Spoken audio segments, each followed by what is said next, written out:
마태복음에는 예수님께서 제자들의 믿음이 작다고 꾸짖으신 곳이 네 군데 있습니다. 여러분 이 네 곳을 꼭 적어두시기 바랍니다. 왜냐하면 이 말씀들이 오늘날 우리의 상황과 깊은 관련이 있기 때문입니다. 마태복음에는 예수님께서 제자들의 믿음이 작다고 꾸짖으신 곳이 네 곳이 있습니다. 첫 번째는 산상수훈에서 그들을 꾸짖으신 장면입니다. 우리가 공급에 대해 정말 걱정하고 내일에 대해 염려하기 시작할 때입니다. 예수님께서 마태복음 6장 30절에서 하신 말씀입니다. 마태복음 6장 30절입니다. 오늘 있다가 내일 아궁이에 던져지는 들풀도 하나님이 이렇게 입히시거든. 하물며 너희일까 보냐 믿음이 작은 자들아. 여기서 뭐라고 하시죠? 믿음이 작은 자들아. 그리고 이것은 내일과 하나님의 공급에 대해 걱정하는 사람들에게 주신 책망이었습니다. 두 번째 상황은 제자들이 폭풍에 휘말려 예수님께서 그들의 위기 속에 함께하지 않으신다고 느꼈을 때입니다. 사실 예수님께서는 그 배 안에서 잠을 자고 계셨죠. 그들이 폭풍을 겪고 있는 동안에도요. 저는 제자들에게 뉴스 속보를 하나 보내주고 싶었습니다. 예수님이 잠들어 계시든 깨어 계시든 그분은 그 배 안에 계시고 예수님은 여러분과 함께 하신다는 사실을 말이죠. 그리고 성경에는 이렇게 기록되어 있습니다. 예수께서 이르시되 어찌하여 무서워하느냐. 뭐라고 하시죠? 믿음이 작은 자들아 하시고 곧 일어나사. 저는 예수님이 일어나셨다는 점이 참 좋습니다. 그 말은 예수님께서 누운 채로 그들을 꾸짖으셨다는 뜻이죠. 바람과 바다를 꾸짖으시니 아주 잔잔하게 되거늘. 세 번째 장면은 베드로가 물 위를 걷다가 빠졌을 때입니다. 마태복음 14장입니다. 예수께서 즉시 손을 내밀어 그를 붙잡으시며 이르시되 뭐라고 하시죠? 믿음이 작은 자여 왜 의심하였느냐 하시고, 그리고 제자들이 예수님의 말씀을 잘못 해석하고 있었습니다. 예수님께서 바리새인과 사두개인들의 누룩을 주의하라고 하셨죠. 마태복음 16장 8절에 기록되어 있습니다. 예수께서 아시고 이르시되 믿음이 작은 자들아 어찌 떡이 없으므로 서로 논의하느냐. 그들은 예수님의 말씀을 오해하고 있었습니다. 예수님께서 이 말씀을 하신 진짜 의미는 이 싸움들을 이기기 위해서는 믿음이 필요하다는 것이었습니다. 첫 번째로 공급과 내일 그리고 앞으로 마주할 일들에 대한 불안과 싸우기 위해 믿음이 필요합니다. 여러분 중에는 다시 일터로 돌아가거나 수업에 참여하거나 여름학기 같은 새로운 환경에 대해 걱정하는 분도 있을 겁니다. 하지만 예수님께서는 불안과 싸우려면 믿음이 필요하다고 말씀하십니다. 두 번째로 예수님은 하나님께서 여러분을 돌보시고 여러분에게 관심을 기울이신다는 사실을 알기 위해서도 믿음이 필요하다고 하십니다. 그리고 여러분이 겪는 모든 폭풍 속에서도 하나님께서 함께 하시고 여러분을 돌보시며 함께 계시다는 믿음이 필요합니다. 세 번째로 하나님께서 여러분이 앞으로 나아가고 다음 발걸음을 내딛게 도와주실 수 있다는 믿음이 필요합니다. 마치 베드로가 물 위를 걸었을 때처럼 땅이 흔들리고 단단하지 않게 느껴질 때도 말이죠. 그리고 마지막으로 하나님께서 말씀하실 때 그분의 음성을 알고 언제 어떻게 말씀하시는지 알기 위해서 믿음이 필요합니다. 이것들은 정말로 중요합니다. 여러분 믿음이 작으면 공급과 미래, 폭풍, 그리고 하나님의 음성을 들어야 할 때 정말 큰 문제가 됩니다. 예수님께서는 우리에게 특히 가장 어두운 시기에 이런 모든 부분에서 정말 강한 믿음이 필요하다고 말씀하셨습니다. 어두운 시기에는 강한 믿음이 필요합니다. 이것을 기억하세요. 믿음이란 보이는 것과 상관없이 하나님을 믿는 것이고 결과가 어떻든 하나님께 순종하는 것입니다. 다시 한번 말씀드리겠습니다. 믿음이란 우리 앞에 어떤 상황이 있든 그리고 어떤 결과가 따르든 바로 하나님을 믿는 것입니다. 자, 이제 여러분 모두가 궁금해하셨던 중요한 질문이 나옵니다. 바로 이것입니다. 믿음은 F로 시작하는데 왜 우리는 K를 믿음이라고 부르는 걸까요? 여러분이 지금 그 생각을 하고 있다는 걸 압니다. 알파벳 순서를 중간에 헷갈린 것 같아 보이지만 제가 설명해 드리겠습니다. 그 이유는 바로 이것 때문입니다. 믿음은 바로 하나님을 아는 지식 위에 그 위에 세워집니다. 믿음이란 보세요. 제가 오늘 뭔가 준비해왔다고 말씀드렸죠? 여러분 성경적 세계관에서 믿음이란 반드시 이 부분을 이해해야 합니다. 이게 무엇인지 이해하세요. 왜냐하면 믿음이 작을 때는 사람들이 작은 하나님을 믿기 때문입니다. 아니면 이렇게 말씀드릴 수 있겠네요. 이렇게 간단합니다. 큰 믿음은 위대한 하나님을 믿는 것이고 작은 믿음은 작은 하나님을 믿는 것입니다. 그래서 모든 것이 하나님을 아는 지식에 중심을 두고 그 위에 세워지는 것입니다. 제가 여러분과 한 구절을 나눌 텐데 이 말씀에 저는 정말 깜짝 놀랐습니다. 왜냐하면 오늘 하려고 했던 것들이 여러 가지 있었는데 여러분 중 많은 분들이 이런 생각을 하셨을 것 같습니다. 그게 하나님의 나라입니까? 그게 자비와 성령의 열매입니까? 저는 아이들에 대해 이야기할까 했지만 청소년들을 위한 Y에서 다음 세대에게 말할 때까지 기다리기로 했습니다. 그런데 베드로후서에서 제게 도전이 되는 구절을 발견했어요. 베드로서를 읽을 때 꼭 기억하세요. 베드로는 힘들고 어두운 시대를 살아가는 그리스도인들에게 편지를 쓰고 있습니다. 그들은 믿음 때문에 죽임을 당하고 쫓기고 있었죠. 그리고 이것이 두 편지, 두 서신을 쓴 후에 남긴 그의 마지막 구절입니다. 혹시 신앙생활을 막 시작하신 분들을 위해 말씀드리자면 서신이라고 할 때 그건 사도의 아내를 의미하는 게 아닙니다.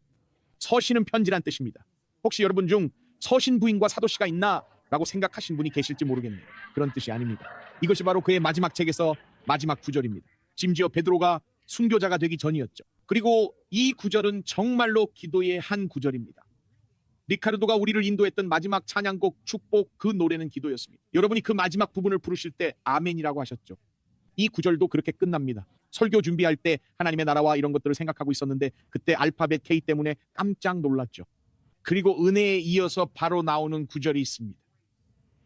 바로 이것이지요. 베드로후서 3장 18절에서 이렇게 말합니다. 오직 우리 주 곧 구주 예수 그리스도의 은혜와 그리고 여기에 나옵니다. 그를 아는 지식에서 자라가라. 은혜 바로 다음으로 지식에서 자라가는 것이 우리에게 주어진 과제입니다. 왜냐하면 그것이 바로 믿음의 기초이기 때문입니다. 제가 곧 설명해 드리겠습니다. 영광이 이제와 영원한 날까지 그에게 있을지어다. 아멘. 보세요.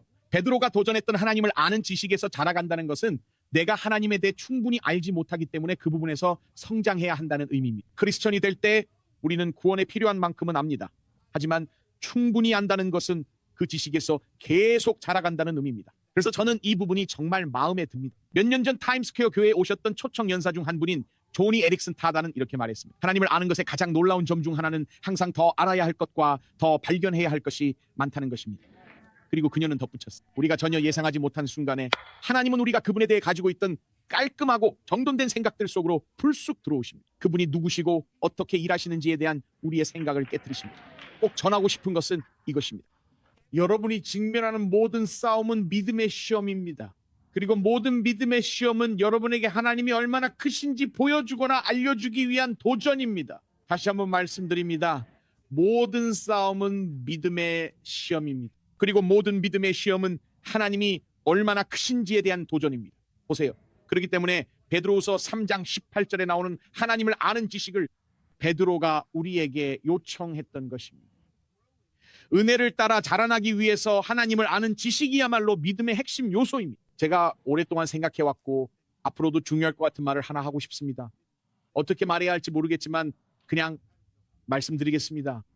자, 시작할게요. 제가 생각할 때 스탠과 나타샤를 떠올리면 지금도 계속되고 있는 싸움들이 있어요. 이분들은 우리 투원투와 넥스트젠, 즉 고등학생에서 대학생, 중학생까지 이끌고 있어요. 그리고 지금 다음 세대에게 아주 큰 일이 벌어지고 있어요. 그걸 뭐라고 부르냐면 제가 그 중요한 단어를 말씀드릴게요. 그걸 이렇게 부릅니다. 바로 신앙의 해체라고 부릅니다. 여러분, 지금 다음 세대들이 하나님을 내던지고 신앙을 해체한 뒤에 잘못된 기초 위에 뭔가를 다시 세우고 있습니다. 제가 이 말씀을 꼭 정말로 여러분께 드리고 싶습니다. 저는 너무나 많은 우리의 젊은 세대가 자신의 영혼을 위한 싸움에서 지고 있다고 생각합니다. 우리가 교회를 세우면서 자, 여기 나옵니다. 안전벨트를 매시고 나중에 이메일 주세요. 자, 시작합니다. 왜냐하면 오늘날 우리는 교회를 세우면서 사람들에게 자신이 누구인지 발견하라고 계속해서 가르쳐왔기 때문입니다. 하나님이 누구신지보다요. 그래서 온통 자기 자신에 관한 메시지들 뿐이죠. 여러분이 자신을 안다고 해서 어떤 싸움에서도 승리할 수 없습니다. 여러분이 하나님이 누구신지 알 때 바로 그때부터 진짜 변화가 시작되는 겁니다. 여러분, 제가 오늘 이 자리에서 분명히 말씀드리겠습니다. 자, 이제 더 큰 논란에 빠질 준비가 됐습니다. 바로 이겁니다. 저는 이제 막 돌아왔습니다. 그래서 아직도 신경 쓰지 않습니다. 자, 시작해볼까요?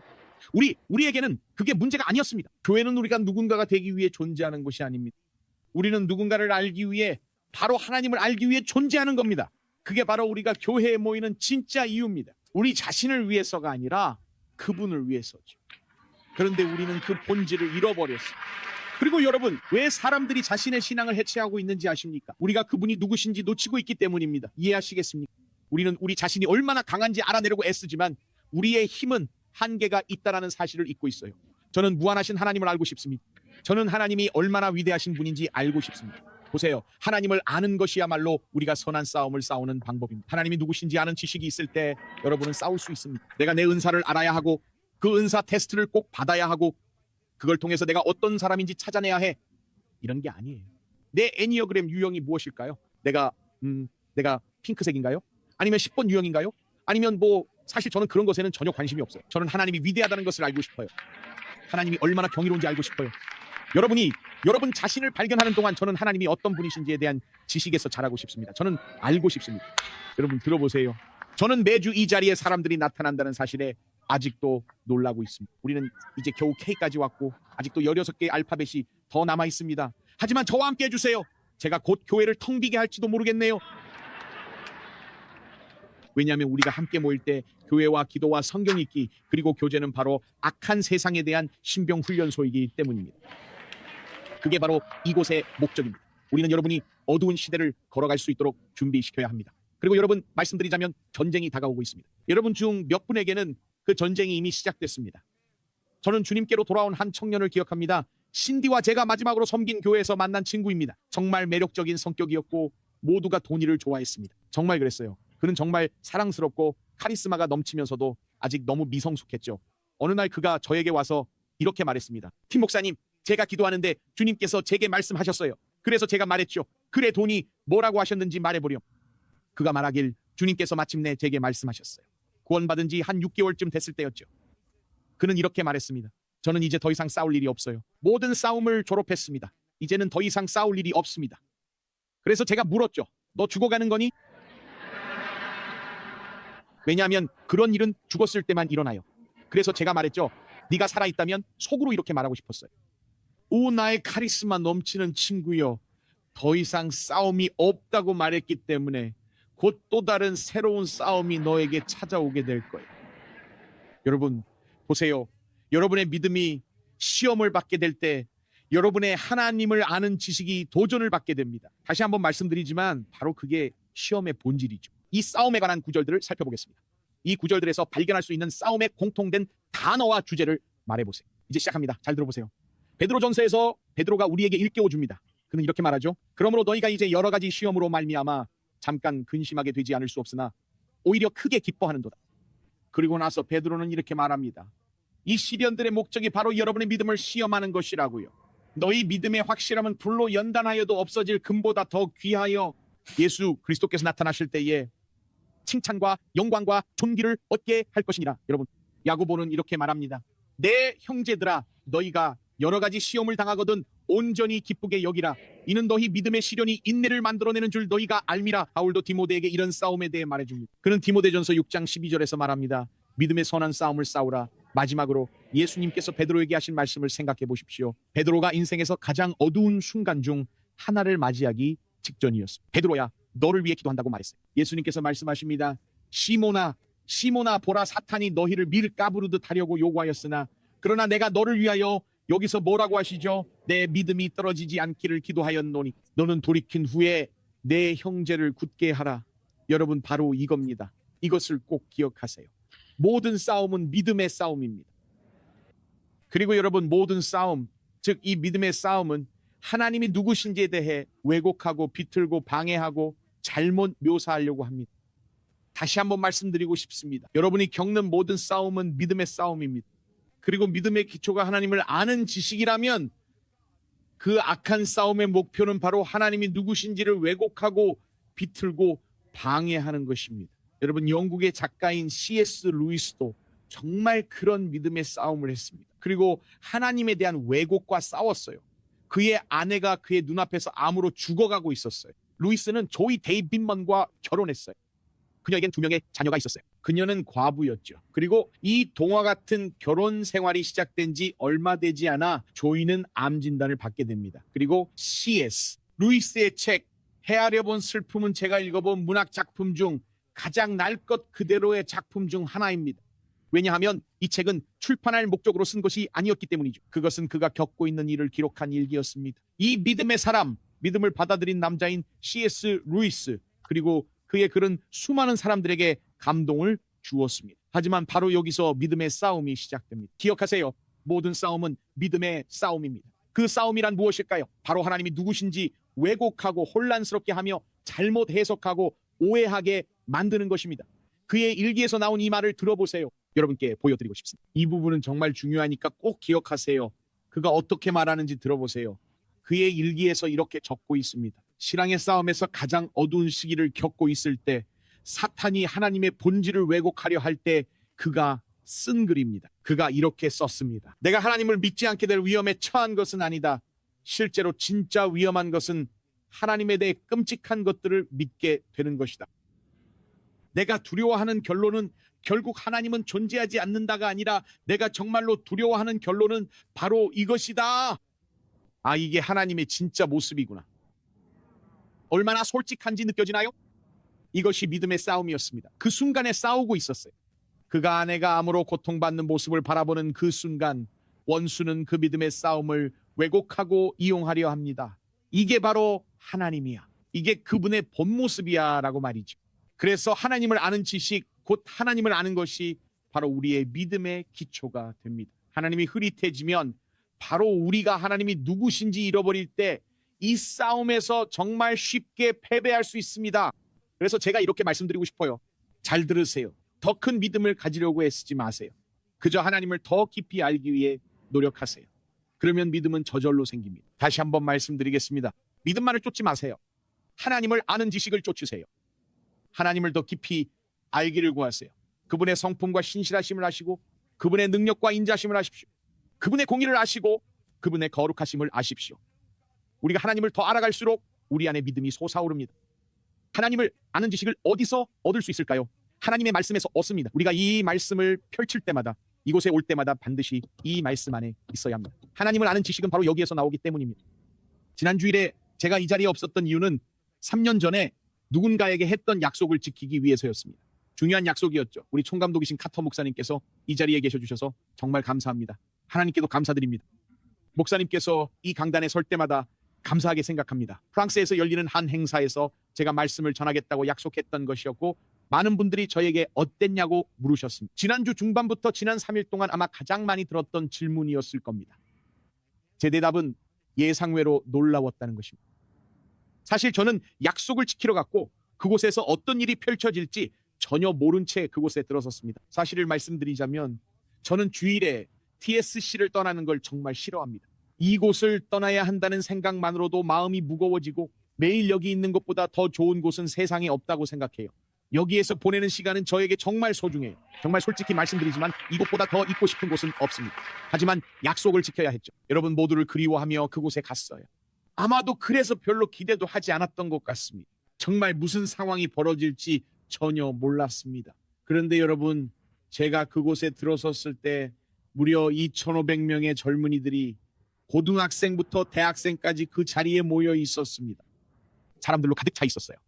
그리고 솔직히 말씀드리자면 미국이든 유럽이든 저는 이렇게 다음 세대가 간절히 갈망하는 모습을 본 적이 정말로 없습니다. 정말입니다.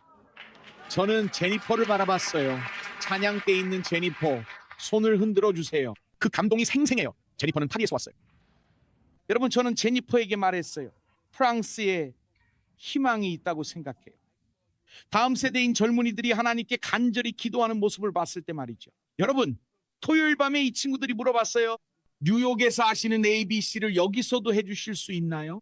그 ABC를 해주세요. 여러분, 저는 여러분이 하셨던 것처럼 여기서처럼 그대로 했습니다. 그들이 프랑스어로 기도하는 모습을 담은 영상을 촬영했어요. 그 영상을 장로님 몇 분께 보냈어요. 우리는 600명의 젊은이들이 거듭나기 위해 응답하는 모습을 지켜봤습니다. 600명의 젊은이들입니다. 그리고 그들은 일요일 밤 새벽 2시까지 성령 세례를 위해 기도했습니다. 제 마음은 정말 벅차올랐습니다. 하나님께서 일하고 계시는구나 생각했어요. 지금 프랑스에서 이 영상을 보고 계신 분들, 저는 하나님께서 여러분의 나라에서 강력한 일을 할 젊은 세대를 일으키고 계시다고 믿습니다. 여기 프랑스에서 오신 분 계신가요? 손을 들어주세요. 확인하고 싶어요. 저쪽에 계시네요. 프랑스에서 오신 분 한 분도 놓치고 싶지 않아요. 저는 하나님께서 그곳에서 여러분의 나라에서 위대한 일을 행하실 것이라 믿고 싶어요. 그리고 제 마음은 벅차올랐습니다. 600명이 앞으로 나와서 응답하는 모습을 보았을 때 왜 제가 그 자리에 있어야 했는지 알게 되었어요. 왜 하나님이 저를 그곳에 부르셨는지 그 이유를 분명히 알았습니다. 그래서 그 일이 정말 예상치 못했던 것이었습니다.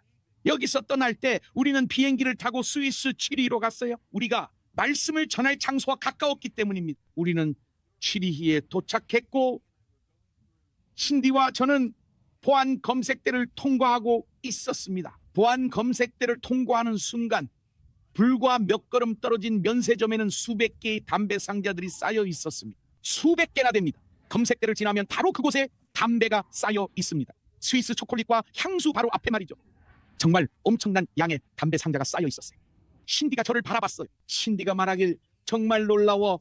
브랜드 이름만큼이나 크게 흡연은 죽음을 부릅니다라는 문구가 적혀 있어 정말 엄청나게 크게 쓰여 있었죠. 그래서 저는 말했어요. 이 정도면 사람들이 담배를 끊겠지. 죽음을 부릅니다.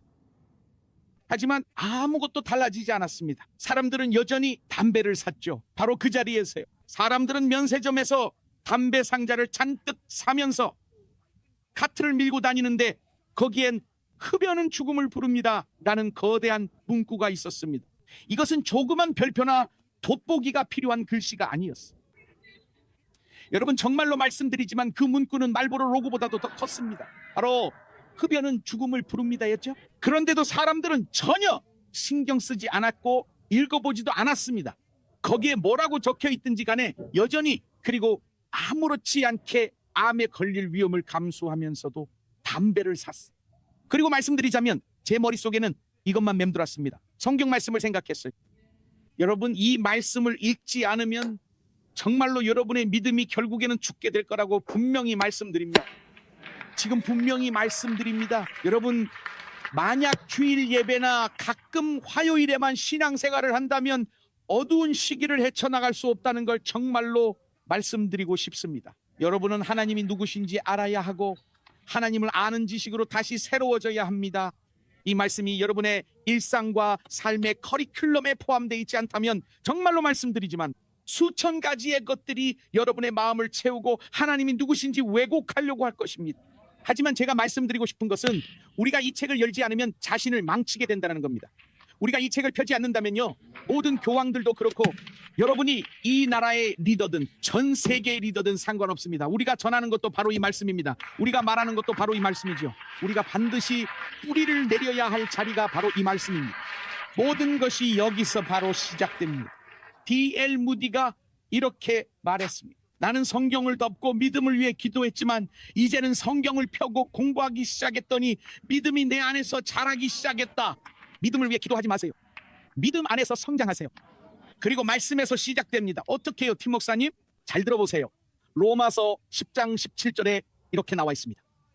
그러므로 믿음은 들음에서 나며 들음은 그리스도의 말씀으로 말미암았느니라. 우리가 이 책을 더 많이 읽을수록 하나님을 더 많이 알게 되고 우리의 믿음도 더욱 강해져.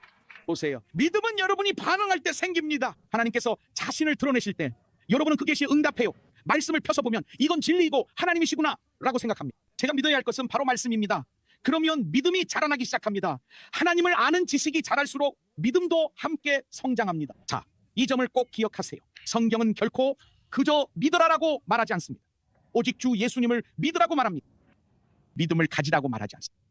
성경은 하나님을 믿으라고 말합니다. 왜냐하면 믿음의 대상을 빼버리면 그것은 단지 감정에 불과하기 때문입니다. 추상적인 희망이나 태도에 지나지 않죠. 믿음은 자신이 무엇을 믿고 있는지에 따라 성장하고 힘을 얻습니다. 여러분, 저는 그냥 믿음을 가진 게 아닙니다. 하나님을 믿는 믿음을 가지고 있습니다. 단순한 믿음이 아니라 예수님을 믿는 믿음입니다. 왜냐하면 성경적인 믿음은 항상 그 대상에 달려있기 때문입니다. 그래서 잘 들어보세요. 여러분께 이렇게 설명해 드릴 수 있겠네요. 제 믿음이 작더라도 얼음이 두껍다면 얼어붙은 연못을 건널 수 있습니다. 하지만 믿음이 아무리 크더라도 얼음이 얇으면 결국 죽게 됩니다. 그래서 예수님께서 말씀하셨죠. 여러분에게 작은 믿음이 조금만 있더라도 하나님은 두꺼운 얼음과 같으세요. 여러분은 그 위를 걸을 수 있습니다. 하나님께서는 말씀하십니다. 나는 충분히 강하다. 나는 충분히 강하고 위대하다. 여러분이 반드시 확인해야 할 것은 여러분의 대상과 초점을 하나님께 맞추는 것입니다. 여러분의 믿음은 여러분이 믿는 하나님만큼 위대합니다. 그분이 바로 우리의 믿음의 대상이십니다. 예수님 없는 믿음, 하나님 없는 믿음은 진정한 믿음이 아닙니다. 이 믿음을 위한 싸움입니다. 이것은 이 믿음을 위한 싸움입니다. 여러분, 그렇다면 사탄은 어떻게 구체적으로 우리의 믿음을 공격할까요? 여러분 기억하세요. 항상 하나님을 왜곡하고 오해하게 만들고 하나님이 누구신지에 대한 성경적 관점을 무너뜨리는 방식으로 공격합니다. 이제 이 시대의 어둠 속을 걷는다는 것이 무엇을 의미하는지 말씀드리겠습니다. 바로 이 부분이 제가 도전받았던 부분입니다. 이제 저와 함께 이사야서 50장을 펴보시기 바랍니다. 이것이 중요한 이유가 여기 나옵니다. 이것이 마지막 때 필요한 믿음의 부분입니다. 이 부분이 저에게 도전이 되었습니다. 제가 베드로후서 말씀을 접했을 때 제 마음은 곧장 이사야 50장으로 향했습니다. 이 말씀을 들어보세요. 너희 중에 여호와를 경외하며 그의 종의 목소리를 청종하는 자가 누구냐? 여러분, 여기서 정말로 중요한 부분이 나옵니다. 흑암 중에 행하여 빛이 없는 자라도 여호와의 이름을 의뢰하며 자기 하나님께 의지할지어다. 보라불을 피우고 횃불을 둘러띤 자여, 여기서 말하는 불은 바로 여러분 자신의 불입니다. 이것은 여러분이 믿음을 선택하지 않고 스스로 그 상황에서 벗어나려고 할 때를 말합니다. 성경은 이렇게 말합니다. 보라, 불을 피우고 횃불을 둘러띤 자여, 너희가 다 너희의 불꽃 가운데로 걸어가며 너희가 피운 횃불 가운데로 걸어갈지어다. 이것이 여러분이 어두운 상황에서 벗어나려 애쓰는 모습입니다. 너희가 내 손에서 얻을 것이 이것이라, 너희가 고통이 있는 곳에 누우리라. 이게 헷갈리는 부분이에요. 여러분에게 누가 어둠 속에 있는지 보여주고 싶어요. 이사야 50장 10절을 한 번만 더 띄워주시겠어요? 여기서 헷갈리는 부분이 있습니다. 너희 중에 여호와를 경외하며 그의 종의 목소리를 청종하는 자가 누구냐? 여기서 중요한 부분이 나옵니다. 흑암 중에 행하여 빛이 없는 자라도 여러분, 이 사람은 믿음에서 멀어진 사람이 아닙니다. 이 사람은 주님을 경외합니다. 이 사람은 하나님께 순종하는 사람입니다. 훈육을 받고 있는 사람이 아닙니다. 하나님께서 말씀하시는 거예요. 이것이 바로 내 믿음의 시험이다. 네가 나를 신뢰할 수 있겠느냐라고요. 왜냐하면 성경이 그렇게 말하고 있기 때문입니다. 빛이 없고 어둠뿐일 때 우리는 어떻게 해야 할까요? 하나님께서 이렇게 말씀하십니다. 여호와의 이름을 의뢰하며 자기 하나님께 의지할지어다. 하나님께서 그렇게 말씀하셨어요. 또 경고하십니다. 여기서 스스로 불을 피우지 마라. 내 힘으로 빠져나가려 하지 마라. 싱글인 사람들 스스로 해결책을 만들려고 하지 마라. 내 계획으로 싱글인 것을 벗어나려고 하지 마라. 이 말을 하고 싶었죠. 하나님께서 말씀하세요. 네가 그렇게 하면 끝엔 고통이 기다린다. 여러분이 스스로 방법을 찾으려고 할 때 만약 하나님께서 잠시 불을 끄신다면 하나님께서 이렇게 말씀하시는 겁니다. 내가 지금 하는 일은 네가 여호와 이름을 신뢰하고 오직 하나님만을 의지하도록 만드는 것이다. 여러분, 제가 한 말씀만 드리겠습니다. 제가 힘들고 어두운 시기를 겪을 때마다 그 어두운 시기를 헤쳐나가게 해주는 찬송가가 있습니다. 바로 그 오래된 찬송가 내 소망 쌓을 곳 없네입니다. 주 예수님의 보혈과 의로움 밖에는. 그런데 여러분, 이 찬송가를 아시는 분이 몇 분이나 될까요? 저는 때때로 어두운 시기를 지날 때 이렇게 부르곤 합니다. My hope is built on nothing less than Jesus' blood and righteousness. I dare not trust the sweetest frame, but wholly lean on. Come on, sing the chorus and lift your hands. On Christ the solid rock I stand, all other ground is sinking sand.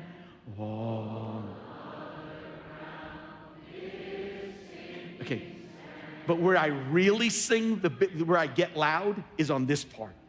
When darkness seems to hide his face, I rest. That's on in every high. In every high. Oh, come on, sing this part loud. My on Christ the solid rock. Come on.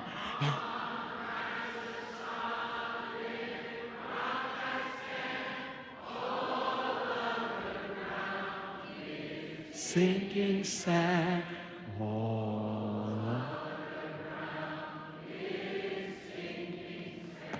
할렐루야. 여러분, 바로 이 부분입니다. 어둠이 주님의 사랑스러운 얼굴을 가리는 것 같을 때 이 부분이 오해를 부르는 부분이고 우리가 싸워야 할 것입니다. 하나님이 우리를 어둠에 두실 때 어둠이 그런 일을 합니다. 이것은 시험입니다. 믿음과 싸움입니다. 믿음의 싸움이요. 그 싸움이 무엇일까요? 주님이 누구신지 보이지 않는 것입니다. 그래서 저는 매번 훈련소에서 배운 것을 믿고 의지하라는 부름을 받았습니다. 제 자신에 대해 배운 것이 아니라 주님에 대해 배운 것입니다. 여러분, 제 말을 잘 들어보세요. 자신에 대해 모든 것을 알고 싶어하는 분들 제가 도와드리겠습니다. 바로 이겁니다. 여러분 스스로는 어떤 어려움도 이겨낼 수 없습니다. 알아요? 몇몇 분들은 이 말의 기분이 상하실 수도 있겠네요. 그러니 제가 다시 한번 똑같이 말씀드리겠습니다.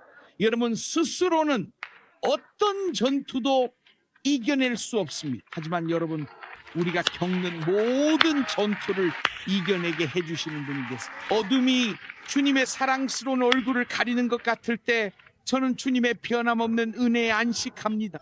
모든 높고 거센 폭풍 속에서도 할렐루야, 내 닫힌 그 휘장 안에서 굳게 서 있습니다. 여러분, 불이 꺼졌을 때 어떻게 하시겠습니까? 우리가 어둠 속에 있고 길이 보이지 않을 때 바로 우리가 훈련소에서 배운 것, 곧 하나님을 아는 지식을 기억해야 할 때입니다. 우리는 이 말씀에서 배운 것을 떠올려야 합니다. 제 머릿속에는 올림픽에서 가장 많은 메달을 딴 수영 선수 마이클 펠프스가 떠올랐습니다. 그는 무려 28개의 메달을 땄고 그중 23개가 금메달이었습니다. 하지만 여러분, 제가 정말로 가장 좋아하는 마이클 펠프스의 금메달 이야기는 바로 베이징에서 일어난 이야기입니다. 펠프스의 코치인 밥 포먼은 그가 큰 대회에 나가기 전에 수영장과 스트로크와 그리고 모든 것에 대한 지식을 정말로 아주 철저하게 꼼꼼하게 가르쳤습니다. 사람들은 미시간 대학교에서 밥 포먼이 때때로 일부러 방해를 했다고 말합니다. 그의 훈련을 말이죠. 그는 고글에 구멍을 뚫고 바늘 구멍을 만들곤 했다고 합니다. 그래서 펠프스가 물에 뛰어들면 고글에 물이 차오르고 그는 물이 들어와도 수영하는 법을 배워야 했습니다. 그는 때때로 물에 뛰어들면 코치가 불을 꺼버려서 수영장이 완전히 칠흑같이 어두워졌다고 말했습니다. 하지만 그는 끝까지 완주해야 했죠. 그래서 그는 수영장을 완벽히 알아야 했습니다. 각 턴마다 몇 번의 스트로크가 필요한지도 알아야 했죠. 벽이 다가올 때 플립턴을 언제 해야 하는지 알아야 했죠. 여러분, 심지어 불이 완전히 꺼져도 그는 정말 수없이 많이 반복해서 연습했기 때문에 아주 익숙했습니다. 그는 수영장과 스트로크와 수영 코스에 대한 지식이 있었기 때문에 무슨 일이 일어나는지 정확히 알고 있었습니다. 좋아요. 몇 분은 이해하셨네요. 여러분 중 일부는요, 저 여성분과 남성분은 이해했어요. 지금이 10시 예배인 걸 압니다. 1시 예배가 때로는 더 빠르게 이해하죠. 계속합시다. 그래서 그는 마이클을 어둠 속에서 훈련시켰습니다. 아무것도 보이지 않을 때 어떻게 수영해야 하는지 알게 하려던 거죠. 어둠이 주님의 얼굴을 가리는 것 같을 때처럼 말이죠. 그리고 마침내 그 일이 베이징 올림픽에서 일어났습니다. 오전 9시 56분이었고 펠프스는 출발대 뒤에 서서 발끝으로 몸을 튕기고 있었습니다. 그리고 아나운서가 그의 이름을 부르자 펠프스는 출발대 위에 올라섰고 12살 때부터 매번 해오던 대로 팔을 퍼덕였습니다. 그는 팔을 3번 퍼덕이며 수영장에 뛰어들 준비를 했습니다.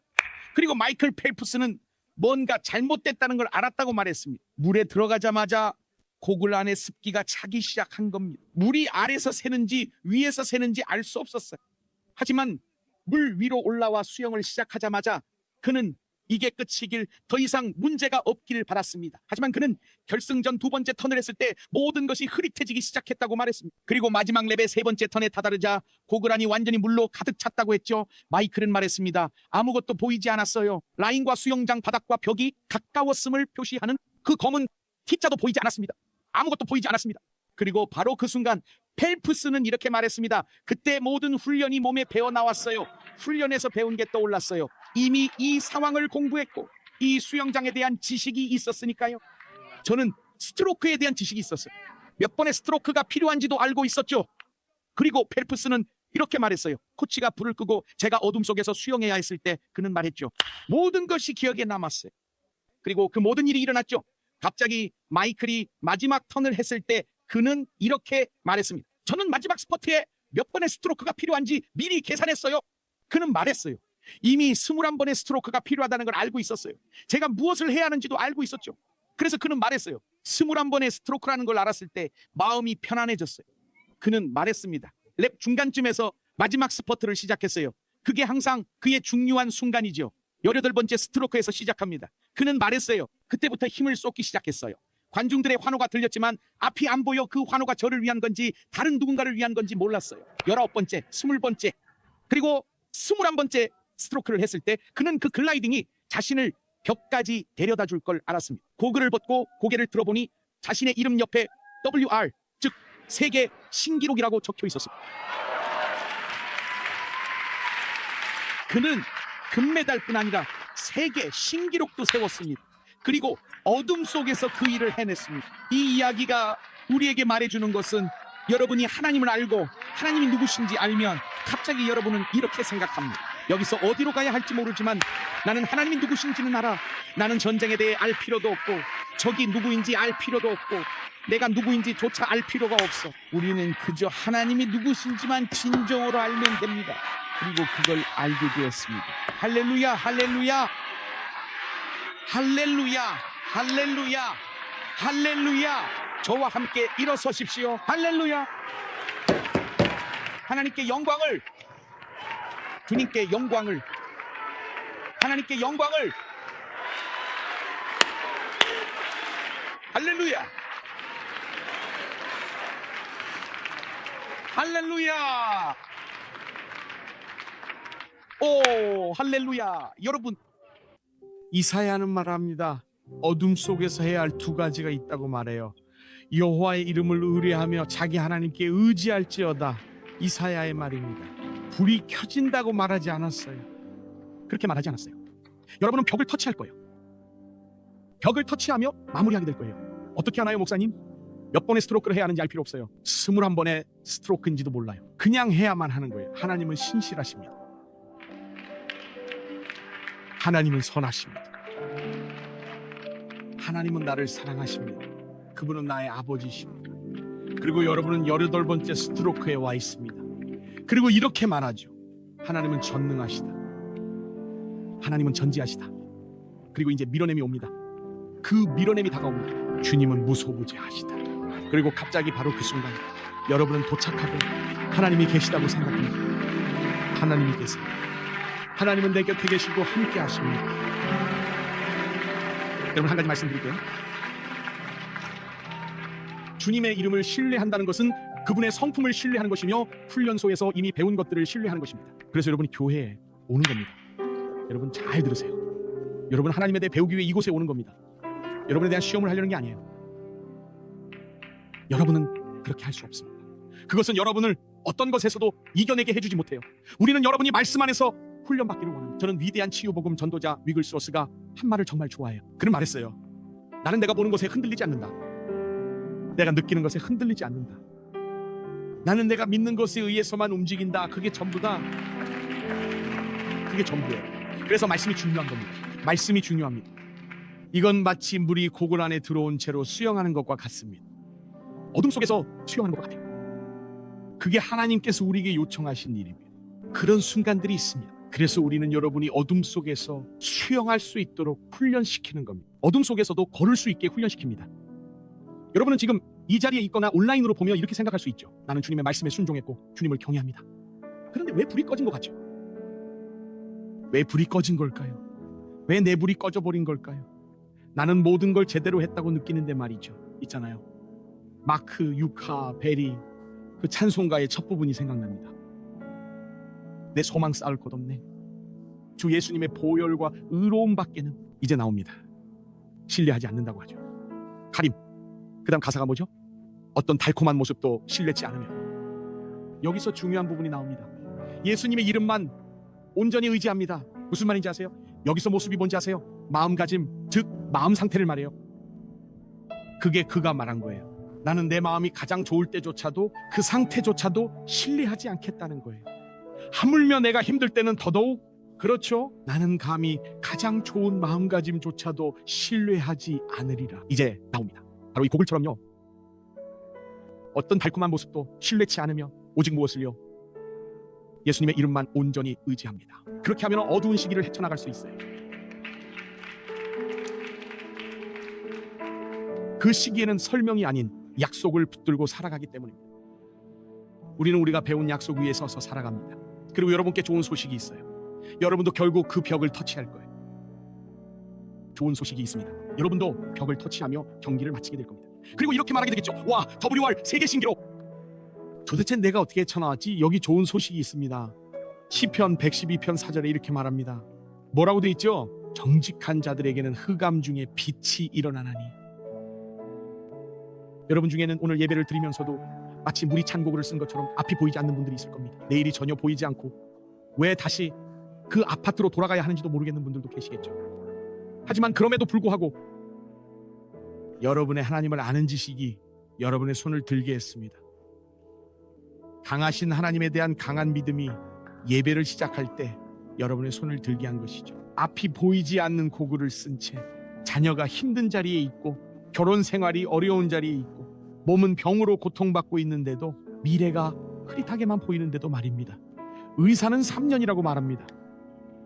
이 모든 게 몰려옵니다. 두려움이 엄습하죠. 이 고통이 무엇인지 걱정돼요. 내가 학위를 딸 수 있을까? 학자금 대출은 어떻게 갚지? 이런 생각이 머릿속을 맴돕니다. 도대체 내가 뭘 해야 하지? 이게 다 뭘까? 어떻게 감당하지? 스탠이 일일 수련회를 위해 간절히 부탁하고 있어. 여러분은 또 생각합니다. 이 모든 걸 해낼 수 있을까? 내 아이들도 여기 보내고 싶어. 모든 게 점점 더 흐릿해집니다. 하지만 제가 말씀드리죠. 두 손을 준비하고 이렇게 외치세요. 나는 주님의 이름을 신뢰합니다. 나는 지금 이 순간 그분이 누구신지 신뢰합니다. 아, 정말 중요하다고 느껴요. 왠지 이걸 해야 할 것 같은 느낌이 듭니다. 이걸 해야만 할 것 같아요. 오늘 이 자리에 계신 여러분 중 1시 예배에 오시는 분이 있다면 사실 준비한 다른 것도 있지만 그건 하지 않겠습니다. 지금 드리고 싶은 말은 이겁니다. 오늘 이 자리에 계시면서 이렇게 생각하시는 분이 있다면 김 목사님, 저는 지금 물이 가득 찬 뿌연 고구를 쓴 것 같아요. 앞이 안 보여요. 하지만 오늘 저는 주님의 이름을 신뢰하고 하나님을 의지하기로 선택해요. 발코니, 본당, 별관에 계신 분도 마찬가지입니다. 이 건물 안에 계신 분은 지금 자리에서 일어나 앞으로 나와 주시기 바랍니다. 여러분을 위해 기도하고 싶습니다. 빨리 나오세요. 혹시 수영장에 있는데 모든 게 흐릿해져요 라고 느끼신다면 발코니에 계신 분들도 내려오세요. 어디 계시든 꼭 기도해드리고 싶어요. 여러분 앞으로 나와주세요. 지금 바로 여러분을 위해 기도할 준비를 하겠습니다. 모든 것이 흐릿해진 분들을 위해 꼭 기도해야 할 것 같다고 강하게 느껴져요. 내일조차 보이지 않는 분들이요. 그리고 하나님께서 무엇을 하실까요? 저는 오늘이 하나님께서 여러분을 격려하기 시작하는 날이라고 믿습니다. 발코니에 계신 분들도 출구를 찾아 내려오세요. 안내원이 여러분을 이끌 겁니다. 별관에 계신 분들은 그 자리에 계세요. 우리 팀이 별관에서 예배드리는 여러분을 위해 기도하겠습니다. 온라인으로 함께 하시는 분들은 바로 그 자리에 계세요. 온라인에도 여러분을 위해 기도해드릴 팀이 있습니다. 온라인으로 예배드리는 분들은 채팅창에 남기세요. 저는 온라인에서 주님의 제단 앞에 나아갑니다 라고 적어주세요. 그러면 지금 바로 여러분을 위해 기도해드릴 겁니다. 지금 바로 여러분을 위해 기도할 거예요. 저는 프랑스, 태국, 러시아, 중국, 가야나, 남아프리카에서 제단으로 나아갑니다 라고 적어주세요. 잠시 기다리겠습니다. 발코니에 계신 분들이 내려오고 있으니까요. 여러분 이 자리에서 손을 들어보세요. 지금 이 순간 이곳에 계신 모든 분들 손을 들어보세요. 주님의 이름을 신뢰하세요. 주님의 이름을 신뢰하고 하나님을 의지하세요. 주님의 이름을 신뢰하고 하나님을 의지하세요. 저는 지금 이 순간 하나님께서 바로 그 일을 시작하실 것이라 믿습니다. 하나님께서 그 일을 시작하실 것입니다. 하나님 아버지, 예수님의 이름으로 저는 주님께서 지금 이 자리에 계신 이분들을 붙드실 것임을 믿습니다. 어디로 가야 할지 모른 채 헤엄치던 이들에게 지금 주님께서 새로운 하나님의 지식을 부어주실 것입니다. 주님은 신실하세요. 하나님은 거룩하시고 또 위대하십니다. 하나님은 능력이 있으시고 전지하세요. 하나님은 무소부지하십니다. 하나님은 전능하십니다. 저는 이들이 다시 영적 훈련소로 돌아가 성경 말씀이 그들의 마음에 떠오르기를 기도합니다. 아버지, 이들이 어둠 속에서 헤엄치고 어둠 속을 걸어갈 때에도 아버지, 이것이 단지 믿음의 시험임을, 지금 이 순간이 믿음의 싸움임을 깨닫게 하소서. 불 꺼진 어둠 속에서도 하나님은 여전히 선하신 분임을 알게 하소서. 불 꺼진 순간에도 하나님은 여전히 선하신 분임을 알게 하소서. 불이 꺼진 그 순간에도 하나님은 여전히 선하신 분이시오. 오 하나님, 지금 이 순간 이곳으로 내려오는 소중한 이들에게 주님께서 손을 내밀어 만져주시기를 간절히 기도합니다. 지금 이 순간입니다. 바로 이 순간입니다. 주님께서 다시 희망을 주시기를 기도합니다. 교회 여러분, 앞에 나오신 분들을 향해 손을 뻗어 기도해 주세요.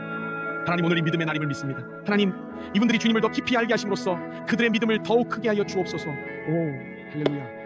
그 결승선이 너무 멀게만 느껴지지만 하나님, 오늘 바로 지금 이들에게 인내와 힘을 주시기를 기도합니다. 그들이 걸어가며 그곳에 도달할 수 있도록 한 걸음 한 걸음 내디딜 때마다 하나님께서 함께 하심을 알게 하여 주옵소서. 하나님께서 함께 가십니다. 오늘이 바로 그날입니다. 할렐루야, 할렐루야, 할렐루야. 주 하나님, 주님의 이름을 찬양합니다. 주님의 이름을 찬양합니다. 잠시만요. 리카르도가 우리를 이끌어주기를 원하지만 저는 우리가 찬양했으면 합니다. 할 수 있을까요? 알아요. 제가 이 얘기에 대해 늘 반복하는 거 알아요. 할 수 있을까요?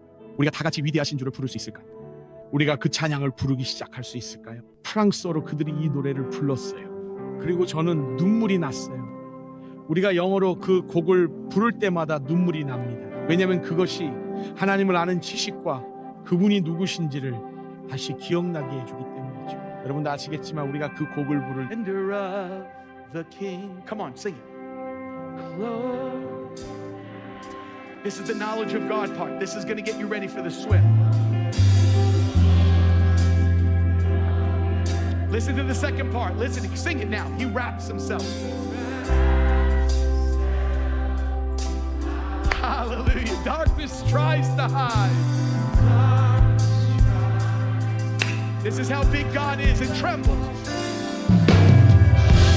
Hallelujah. Come on, lift those hands and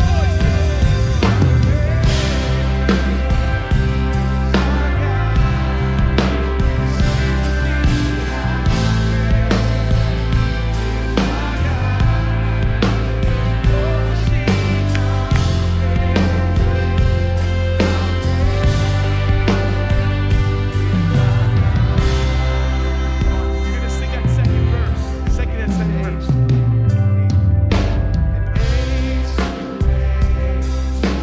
It's all about the knowledge of God, His character. Hallelujah.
이제 마무리를 하면서 여러분 중 일부는 하나님으로부터 멀어졌습니다. 여러분은 싸움을 하고 있고 어두운 순간이 하나님을 오해하게 만들었고 왜곡시켰습니다.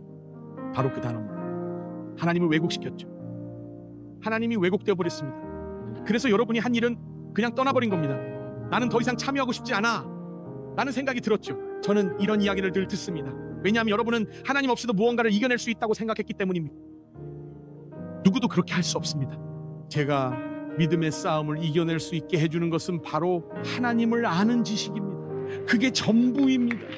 바로 하나님을 아는 지식이죠. 제가 말씀드리자면 매번 인생의 불이 꺼질 때마다 저는 그분이 누구신지 기억합니다. 불이 꺼질 때마다 하나님은 신실하시고 공의로우시고 선하십니다. 저는 그분이 누구신지 알기에 계속 앞으로 나아갑니다. 그런데 여러분 중 일부는 그 믿음을 잃어버렸습니다.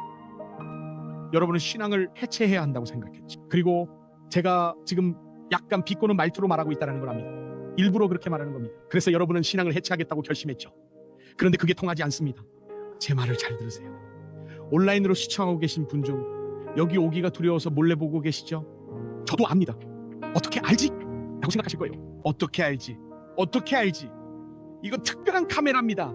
우리가 다 볼 수 있습니다. 정말로. 그렇죠? 사실 이건 특별한 게 아닙니다. 이건 특별한 카메라가 아니에요. 그리고 여러분은 신앙을 해체해버렸죠. 그런데도 여전히 물속에서 허우적거리며 개엄만 치고 있습니다. 왜냐하면 반대편으로 건너갈 수 없기 때문이죠. 제가 말씀드리지만 오늘은 멈추고 이렇게 고백할 날입니다. 하나님, 제 삶에 오시옵소서. 오늘 제 삶에 다시 오셔서 저를 변화시켜 주십시오. 여러분 중에는 하나님을 떠난 분들도 있습니다. 여러분은 교회에서 자랐습니다. 하지만 하나님을 떠나셨죠. 다른 삶의 방식을 선택하셨습니다. 여러분 자신에 관한 어떤 것들을 따라가기로 선택하셨죠. 어쩌면 뉴욕을 방문하며 나는 이걸 선택했어 라고 말했을 수도 있습니다. 이렇게 불리기로 선택했어 라고 했죠. 선택했지만 분명히 말씀드리지만 그것들은 결코 여러분을 구원하지 못해요. 중요한 건 그분이 누구신가입니다. 바로 그분이 우리를 정의하십니다. 그분이 우리를 정의하십니다. 여러분은 티셔츠도 필요 없고 여러분을 정의할 따른 무엇도 필요 없습니다. 하나님이 우리를 정의하십니다. 여러분은 그분을 떠났고 이렇게 생각하죠. 내가 나를 정의하고 이게 나라고 했지만 이건 효과가 없었어. 이제 그걸 다 내려놓고 말해보세요. 내 삶에 하나님을 다시 원합니다. 모든 것을 놓치는 것에 지쳐있기에 하나님께서 임재해 주시기를 간절히 바랍니다. 온라인에서 시청하는 분들, 오늘 이 자리에 계신 분들, 나는 주님을 떠나 있었지만 다시 그분께 돌아가고 싶어요. 하나님이 내 안에 들어오셔서 나를 변화시켜 주시길 원해요 라고 고백한다면 손을 들고 저를 위해 기도해 주세요. 말하세요. 손을 높이 드세요. 더 높이 드세요. 나는 그분을 떠나 있었어요. 하나님이 함께 하세요. 하나님이 돌보세요. 계속 손을 드세요. 여러분은 떠나 있었죠? 손을 높이 드세요. 발코니에서도 손이 올라가 있네요. 모든 손을 보세요. 뒤쪽에도 계십니다. 모든 손이 보입니다. 여러분 기도합시다. 잘 들으세요. 기도하길 원합니다. 이번엔 새롭게 결단하는 기도가 되길 바랍니다. 우리가 늘 ABC 기도하는 것을 저도 합니다. 그건 다음 예배 때 하겠습니다. 지금은 이 말을 따라 해보세요. 그냥 이렇게 말하세요. 예수님, 저는 집으로 돌아옵니다. 저는 혼자 할 수 있다고 생각했어요. 제가 제 방식대로 해낼 수 있을 거라고 생각하며 스스로를 믿었지만 오늘 저는 그 생각이 잘못되었음을 분명히 깨달았습니다. 이것은 단순한 일이 아니라 믿음의 싸움이었고 제 마음속에서 주님에 대한 모습이 어느새 왜곡되어 있었습니다. 원수는 주님을 제 마음속에서 점점 더 작아 보이게 하는 데 성공했지만 오늘 저는 다시 한번 분명히 알게 되었습니다. 하나님이 얼마나 위대하시고 하나님이 얼마나 강하시며 하나님이 저를 위해 언제나 계신다는 그 사실을 오늘 깨달았습니다. 저는 오늘 마치 탕자처럼 집으로 돌아옵니다. 주님의 두 팔이 저를 향해 활짝 열려 있음을 느낍니다. 그리고 오늘이 바로 구원의 날입니다. 오늘이 바로 새로워지는 날입니다. 그리고 예수님 감사합니다. 주님은 결코 한 번도 저를 떠나신 적이 없습니다. 예수님의 이름으로 기도합니다. 그리고 모두가 아멘, 아멘이라고 외치세요. 자, 주님께 영광 올려드립시다.